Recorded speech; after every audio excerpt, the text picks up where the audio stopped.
This year's fun show set record attendances, and at auction, records fell and trophies changed hands. Let's break down some of the highlights. In 1855, the San Francisco economy nearly stalled. The new federal mint had suspended operations in a city where gold was money and money was gold. Business demanded large gold coins that could be counted quickly. Enter the firm of Wass Molitor and Company, Hungarian expats turned assayers, who produced these high-quality $50 coins when the mint itself could not. Offered here as a beautiful example graded by PCGS as MS61 that sold at auction for $317,200.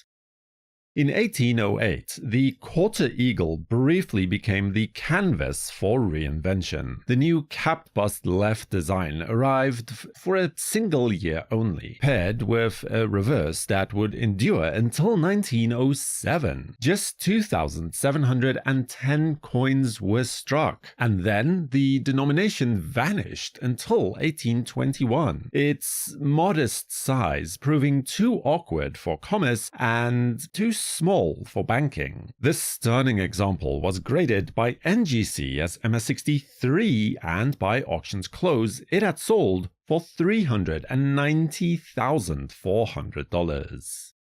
In 1854, the New Orleans Mint was losing its lifeblood. California gold was now flowing west towards San Francisco and no longer downriver to Louisiana. With bullion supplies diminishing, the branch mint struck a merely 3,250 double eagles for the year, all of which were released straight into commerce. No one saved these.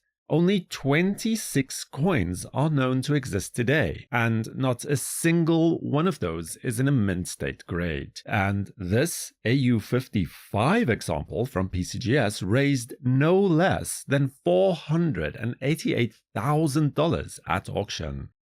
In 1880, frustration simmered inside the Philadelphia Mint. The $4 Stella, conceived as an international trade coin, had already been struck in 1879 for members of Congress. But sales were restricted. Collectors were shut out. While Superintendent Snowden had no formal authorization, he quickly had just a handful of sets struck in gold. That's why today we can only confirm the existence of 18 of these flowing hair design coins, including this Proof 65 cameo coin from PCGS that sold at auction for $512,400. In the winter of 1797, the fledgling mint was still experimenting with designs. On January the 14th, a delivery of just 432 quarter eagles was recorded. The issue we now call the 1796 with stars quarter eagle. 16 stars crowd Liberty's portrait, arranged symmetrically point to point, unlike any other gold coin. Fewer than half as many then were struck for the far better known no stars variety. Perhaps fewer than 40 examples remain today. Most are severely worn. This is a rare mint state example graded as NGC MS62, which saw a closing price at auction of $561,200. A no stars obverse variety for the same issue was also, by comparison, featured at the same auction in just the prior lot. This coin had a mintage of 963 coins, more than twice that of the with stars type, and it stands as the first year of issue and a single year type coin at that. This example was graded as MS60 by NGC, and when its turn came to shine, it sold for the sum of $244,000. In April of 1854, San Francisco was still improvising in economy. Gold dust passed hand to hand. Private mints filled the gaps. The new branch mint opened its doors on April the 3rd and within weeks struck a token mintage of just 246 quarter eagles, none of which was set aside. They went straight into the hard Western commerce. Today, only 14 are known. Most are severely worn. This coin ranks as the third finest overall with a grade of XF45 from PCGS, and when its time came to cross the auction block, it managed to raise an impressive $561,200. In 1867, the nation was still recovering from a devastating civil war. Into that climate, the Philadelphia Mint struck just 50 proof double eagles, offered only as a part of a complete proof set at a price of $58.40 in depreciating paper currency. Few collectors could justify such an expense. Many of those coins almost certainly went back to the melting pot at year's end. That is why today, only 10 to perhaps 12 examples remain, with 3 of those in permanent museum collections. This Proof 66 Ultra Cameo version from NGC is also tied for the finest known and was sold at auction for $793,000. The 1829 capped head half eagle, characterized by its large diameter and large date, is a true crossroads coin in early US gold, standing at the very dividing line between two eras. After this coin, the small date variety would be struck, using the mint's newer, shiny presses, using the collar dies that standardized things. Only 7 examples are known, 2 of which are proofs. 2 sit in museums, which then leaves just 3 coins that realistically are available to collectors, and this is one of them. Authenticated by NGC with a grade of MS66, this coin was sold at auction for $1,006,500.